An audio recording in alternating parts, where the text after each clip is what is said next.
Hello again, and thanks very much for joining us. I am Michael Nath. The federal, state, and local councils shared a total sum of 736.7 billion naira as revenue allocation for October.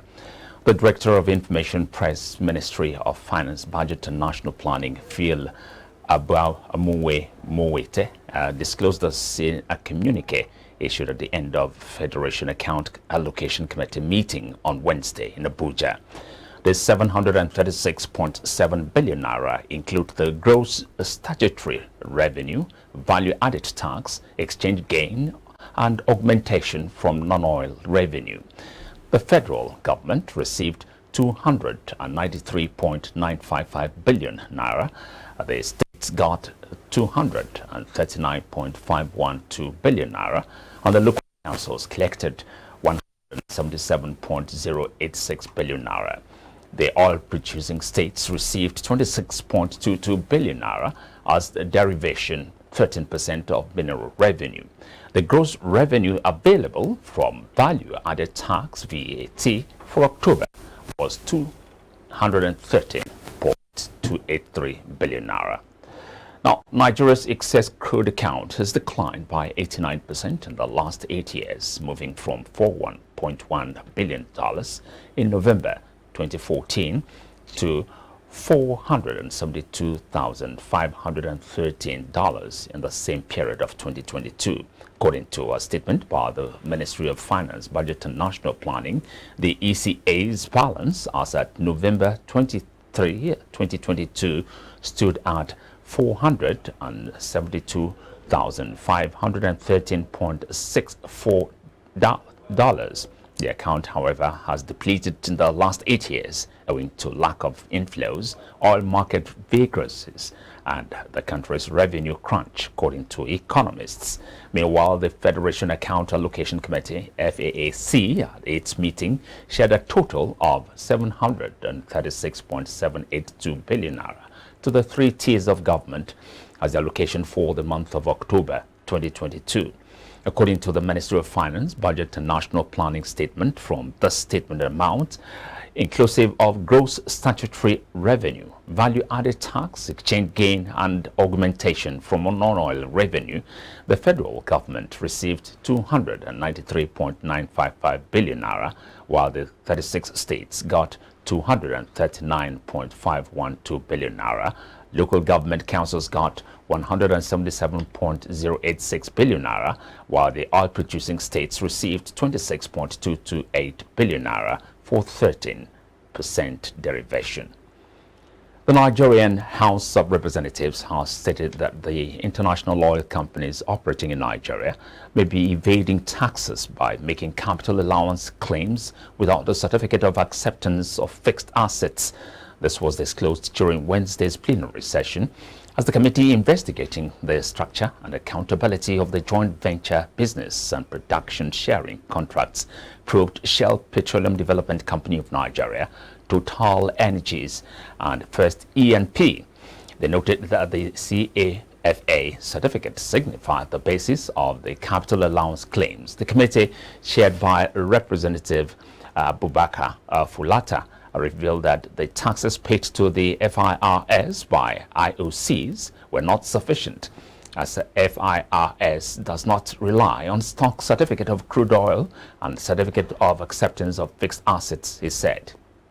Rio Fulata also added that the stock certificates gave clearer pictures of the oil being lifted, while the CFAA certificate was the basis for the capital allowances claims. The House claimed that Shell, Total, and First E&P were in violation of Nigerian law for making capital allowances claims without the CAFA certificate. Now, the 36 state governors under the aegis of the Nigeria Governors Forum have rejected the state sale of some power plants in the country, as they have gone to court to stop the privatization of 10 power plants by the federal government. The NGF said its lawyers have taken steps to prevent the federal government from selling these 10 power plants, which are under the National Integrated Power Projects.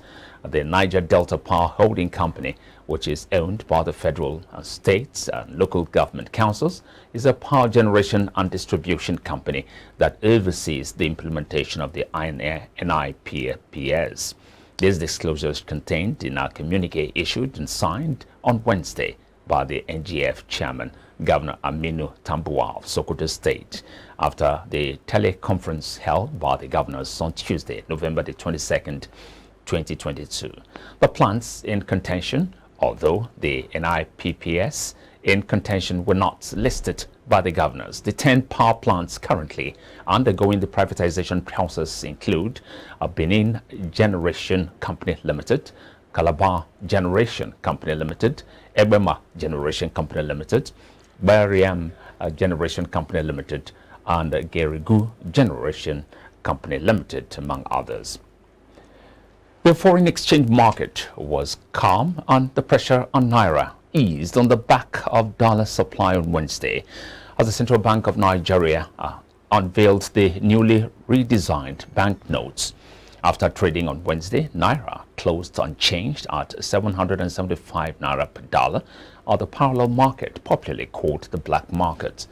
At the investors and exporters forex window, NAIRA weakened by 0.11% as 0.50 Naira, as the dollar was quoted at $446.00 per Naira per dollar on Wednesday, compared to 445.50 Naira quoted on the previous day, data from the FMDQ indicated. Most currency dealers who participated at the FX auction on Tuesday maintained bids between 431.00 Naira low and 447.00 Naira per dollar high. Speaking at the official unveiling of the new Naira notes, Godwin Emefiele, governor of the Central Bank of Nigeria, said currency management is a key function of the Central Bank of Nigeria as enshrined in Section 2B of the CBN Act 2007. The Central Bank of Nigeria has been urged to limit its foreign exchange interventions in the currency market and allow commercial banks to fix the Naira to dollar rates freely. The International Monetary Fund pointed out that implementing this suggestion would go a long way to strengthen the local currency against its foreign pairs, the markets, and boost investors' confidence. Speaking on Business Breakfast earlier in the day, analyst Mokhtar Mohammed described the IMF's suggestion as global best practice. However, regarding the harmonization of the foreign exchange trade, he averred that it would be difficult for the CBN to harmonize the exchange rates as the nation is set to meet certain liquidity thresholds. That's the global best practices obtained all over the world, and Nigeria started this was introduced in Nigeria by President Ibrahim Babangida, just to address the FX challenges at that time. And at that time, there was this talk that banks were involved in a lot of shady deals. So they needed to come in with some with direct means whereby CBN will be able to monitor them. But unfortunately, CBN has not been able to monitor them. We moved from an the change of about 15, we moved to 100, and at the time the CBN revoked their license, there were more than 1,000 building change in Nigeria. So that shows you it was a business that was being formed by round tripping, involving a lot of corruption. So it has not over well for us. So that because of the corrupt tendency, going back to your question, why do we have to do that if we know this is a global best practice? Because a lot of people benefit from it. Saying that the bank should determine the exchange doesn't mean that CBN will not still have a hand in it. But what you're saying that CBN will not be the sole provider of FX into the market, that will help drive liquidity. And again, CBN will be forced to will definitely intervene in the market when they think that the exchange rate, the price between the Naira and the dollar is not adequately fit. They will intervene in the market to bring down to correct the rate. So I think it's a good thing if the CBN will be able to. If the CBN listen to the World Bank, I think it will be good for our economy, it will be good for the banking sector, I think that's the right way to go to address. The scarcity of the premium motor spirit, popularly called petrol, has continued to spread across many states, resurfacing in Abuja on Wednesday after disappearing briefly. It grew worse in Lagos, Ogun, Ekiti, and among other states. All marketers blamed this on the 163% hike in the cost of renting daughter vessels to move products from mother vessels, stressing that this had reduced the purchasing power of many dealers.